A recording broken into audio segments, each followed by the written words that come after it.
Gaza's children have suffered particularly severely. More than 14,000 have been killed.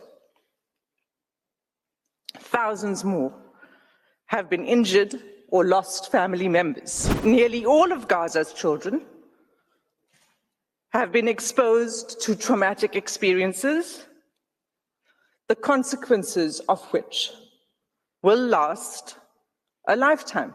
The second feature is a humanitarian catastrophe. Israel's coordinated plan in Gaza has resulted in a humanitarian crisis, the crisis that this court warned about in January, February, and in March. What Palestinians in Gaza face has been described as, quote, apocalyptic levels of pain and injustice, given that food and other vital aid cannot get in and people, including the chronically sick and injured, cannot get out, end quote. These apocalyptic conditions look set to worsen, with Israel's ongoing attacks on the north, middle, and south, with full-blown famine in the north, moving its way south, and where Israel's blockade on food, fuel, and medical supplies continue. Gaza's children have suffered particularly severely.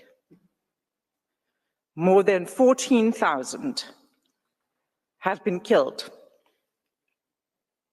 Thousands more have been injured or lost family members.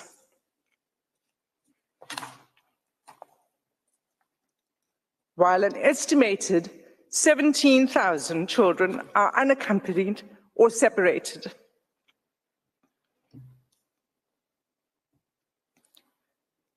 Nearly all of Gaza's children have been exposed to traumatic experiences, the consequences of which will last a lifetime. Make no mistake, these conditions are a direct result of Israel's military onslaught on the besieged enclave, with full knowledge of the destructive consequences of this humanitarian crisis.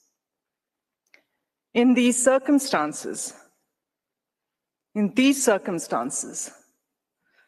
thwarting of humanitarian aid cannot be seen as anything but the deliberate snuffing out of Palestinian lives.